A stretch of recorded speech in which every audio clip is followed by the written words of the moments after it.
इस वक्त आप आराम से बैठकर इस वीडियो को देख रहे हैं, मगर मैं आपको कहूँ कि आज जिस जगह पर आप बैठे हो वो जमीन आज से करोड़ों साल पहले 8500 डिग्री सेल्सियस के तापमान से उबल रही थी। जिस जगह पर आप बैठे हैं वो जगह लाखों सालों तक बर्फ से ढकी हुई थी और ये दोनों बातें सच है। जिस जगह पर आज हमारा सोलर सिस्टम है वहाँ विभिन्न प्रकार की गैस और धूल के बादल हुआ करते थे। साइंटिस्ट के मुताबिक इन धुआं के बादलों से दूर एक तारा हुआ करता था। वक्त के साथ साथ उस तारे की ऊर्जा कम होने लगी, जिसके कारण उसके अंदर एक बहुत बड़ा ब्लास्ट हुआ। इस दौरान बादलों में मौजूद धूल के कारण प्रेशर और गर्मी की वजह से एस्टेरॉयड और बहुत बड़े बड़े पत्थरों में कन्वर्ट हो गए थे और इसी प्रेशर की वजह से इन क्लाउड्स में मौजूद रेडियोएक्टिव मॉलिक्यूल्स ने ग्रेविटी का उत्पादन किया। इस ग्रेविटी के कारण बीच में हाइड्रोजन और हीलियम इकट्ठा होने लगे।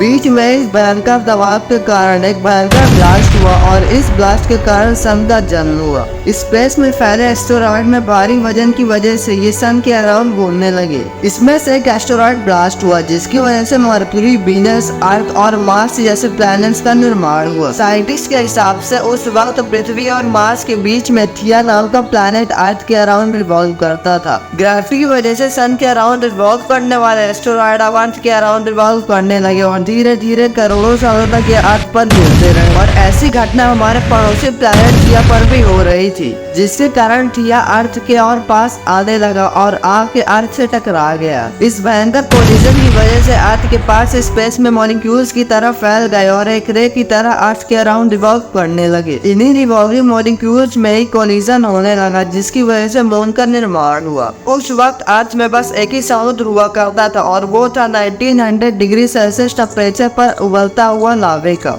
उबल रही थी वो सारी चीजें जिसे आप अलग अलग नाम से जानते हैं। वक्त के साथ साथ अर्थ ठंडी हो रही थी, जिसके कारण अर्थ में मौजूद धातु और रेडियोएक्टिव पदार्थ अर्थ के सेंटर में आके इकट्ठा हो गए और हल्के पदार्थ अर्थ के सरफेस में आ गए। लाखों सालों तक अर्थ में एस्टेरॉयड की बारिश होती रही और इन गिरते हुए एस्टेरॉयड में था सॉल्ट, मिनरल्स और पानी। करोड़ों सालों तक एस्टेरॉयड की बरसात होती रही और धीरे धीरे अर्थ की ऊपरी सरफेस पानी से ढकने लगी। साइंटिस्ट के अकॉर्डिंग यही वो टाइम था जब दूर गहरे पानी के अंदर निकलते ज्वालामुखियों से पहली बार माइक्रो ऑर्गेनिज्म का जन्म हुआ था। लाखों सालों बाद एक वक्त ऐसा है जब अर्थ की ऊपरी सरफेस पानी से ढक चुकी थी। हमारी अर्थ के सबसे अंदर के कोर रेडियोएक्टिव पदार्थ से बने होने के कारण हरदम गर्म होता रहता है, लेकिन जब भी अर्थ की ऊपरी जमीन ठंडी हो जाती है तब पृथ्वी के अंदर की गर्मी बाहर नहीं निकल पाती, जिसकी वजह से वोल्केनोस का निर्माण होता है और उस वक्त कुछ ऐसा ही हुआ। पानी से ढकी हुई अर्थ पर हजारों की तादाद में वोल्केनोस निकलने लगे और आने वाले लाखों सालों तक वोल्केनोस का निकलना जारी रहा। इससे पानी के ऊपर जमीन का निर्माण हो रहा था।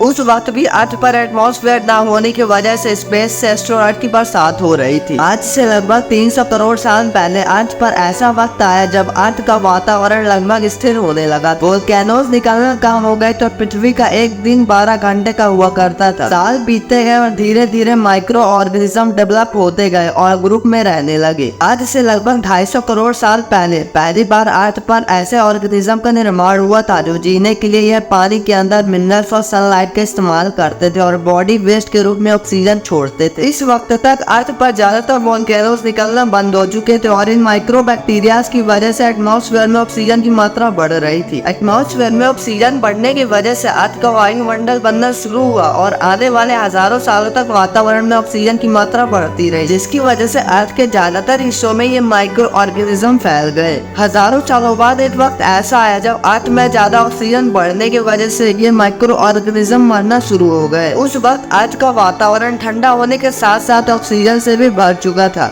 जिसके कारण जमीन और एटमॉस्फेयर में मौजूद आयरन के मिनरल्स पानी में स्थित ऑक्सीजन से रिएक्ट होने लगे और एक वक्त ऐसा आया जब पृथ्वी की जमीन आज के मार्स की तरह लाल हो चुकी थी। वक्त बीतने के साथ साथ अर्थ के टेक्टोनिक प्लेट्स में भी दरार होने लगी, जिसके कारण अर्थ के अंदर का लावा जमीन की तरह कई लाखों सालों तक खुला उबलता रहा और यही वो कारण था जिसके कारण अर्थ के वातावरण में कार्बन डाइऑक्साइड की मात्रा बहुत बढ़ गई और पृथ्वी में एसिड की बारिश शुरू हो गई। एसिड रेन की वजह से अर्थ का टेम्परेचर घटने लगा और टेम्परेचर इतना घटा कि पृथ्वी के ऊपर स्थित पानी बर्फ में बदलने लगा। अर्थ पर पहली बार आइस एज आया। उस वक्त पूरी अर्थ सफेद बर्फ से ढक चुकी थी। आमतौर पर धरती पर सनलाइट गिरती है तब जमीन उन सनलाइट को अब्सॉर्ब कर लेती है, मगर पूरी पृथ्वी बर्फ से ढक चुकी थी और क्योंकि बर्फ सफेद और चमकीली होती है इसके कारण सनलाइट अर्थ में गिरने के बाद वापस चली जाती थी। इसके कारण पृथ्वी कई लाखों सालों तक बर्फ से ढकी थी, मगर फिर से पृथ्वी के अंदर मौजूद गर्मी वोल्केनोज के रूप में बाहर निकलना शुरू हो गई और इन वोल्केनोज से निकलने वाली गर्मी ने बर्फ को पिघलाना शुरू कर दिया। इसी बीच अर्थ की गहराई में बचे कुछ माइक्रो ऑर्गेनिज्म धीरे धीरे बदल रहे थे और अब वह ऑक्सीजन को अपने शरीर को बड़ा और जटिल बनाने के लिए इस्तेमाल कर रहे थे। इसी बीच पानी में भी छोटे समुद्री पौधे निकलना शुरू हो चुके थे। बाहर जैसे जैसे ज्वालामुखी निकल रहे थे वैसे वैसे वातावरण कार्बन डाइऑक्साइड की वजह से नरम हो रहा था। वक्त के साथ साथ बर्फ तो पिघलने लगी, मगर फिर से धरती पर एसिड की बारिश शुरू हो गई, जिसके कारण फिर अर्थ ठंडी होने लगी थी और फिर अर्थ की ज्यादातर सतह बर्फ से ढक चुकी थी। ऐसा बार बार कई हजारों सालों तक होता रहा और इसी कारण अब समुद्री जीव धीरे धीरे वातावरण के हिसाब से विकसित हो रहे थे। इसी बीच कई सारे जीव और समुद्री जंगल विलुप्त हो गए, मगर जो बच गए वह धीरे धीरे पृथ्वी के बदलते तापमान के हिसाब से ढलते गए और हजारों सालों बाद समुद्री पेड़ बर्फ की वजह से पूरी तरह मरते या सूखते नहीं थे। अब माइक्रो ऑर्गेनिज्म समुद्री जीव बन चुके थे। जब फिर से वोल्केनोज ने पृथ्वी की बर्फ को पिघलाना शुरू किया तब ये समुद्री पेड़ जल्दी विकसित होकर फैल गए। धीरे धीरे वातावरण में ऑक्सीजन की मात्रा बढ़ने लगी और पृथ्वी पर होने वाले एसिड की बारिश कम होने लगी। वातावरण में ऑक्सीजन आने की वजह से पृथ्वी की ओजोन लेयर मोटी होने लगी और आज से लगभग 47 करोड़ साल पहले पृथ्वी की ऊपरी सरफेस में पहली बार मोसोस नामक प्लांट उगने लगा।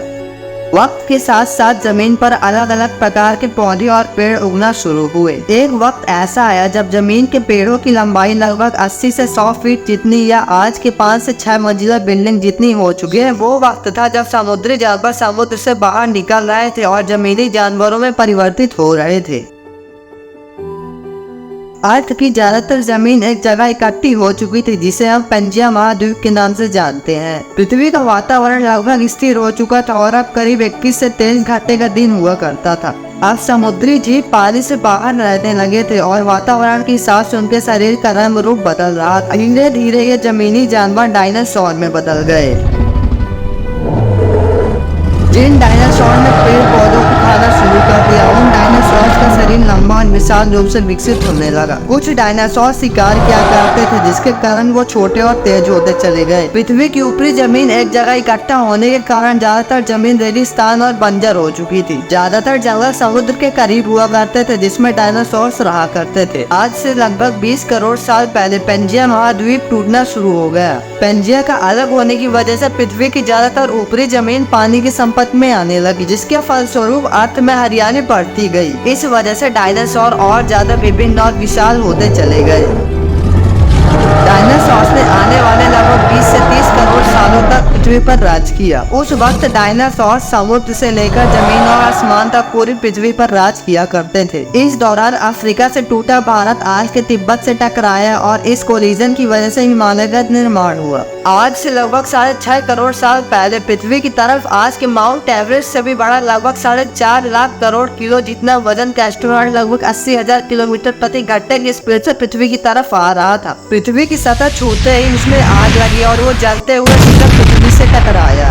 इस टकराव की वजह से निकलने वाली ऊर्जा आज के 10 करोड़ परमाणु बम जितना फटने के बराबर थी। जहाँ ये एस्टेरॉयड गिरा वहाँ की ये पेड़ और जानवर भाप बनकर जल गए। गिरते ही पृथ्वी पर पूरी तरह धूल फैल गई। समुद्र में भयंकर बाढ़ आने लगी। भूकंप और आग ने इस पृथ्वी को जलाना शुरू कर दिया। कुछ ही घंटों में पृथ्वी के एटमॉस्फेयर में हानिकारक गैस और धूल की वजह से पृथ्वी नर्क बन चुकी। डायनासोर भूटान आग और भुखमरी की वजह से पूरी तरह विलुप्त हो गए। उस वक्त हमारे पूर्वज पृथ्वी के अंदर रहा करते थे जिस वजह से वो विशाल प्रलय से बच गए। पृथ्वी का वातावरण पूरी तरह अंधेरा और काला हो चुका था जिससे धूप भी जमीन तक नहीं पहुंच पा रही थी।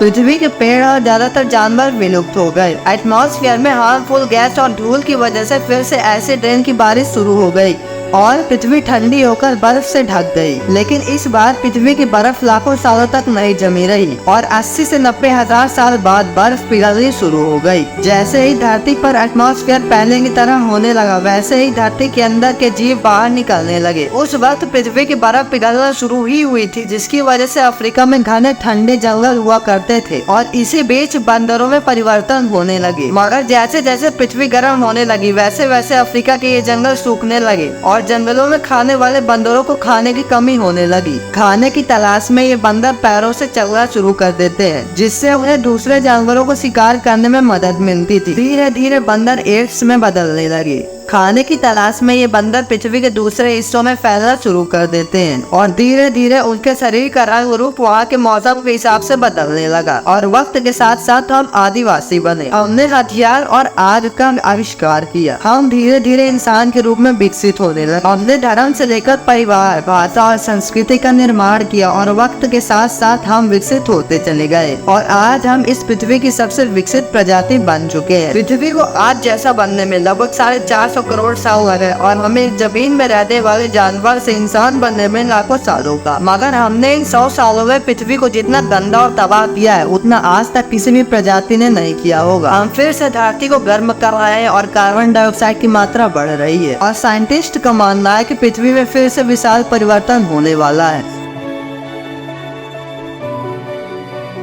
सो गाइस, वीडियो अगर पसंद आया तो वीडियो को लाइक करना, चैनल को सब्सक्राइब जरूर से जरूर करना यार।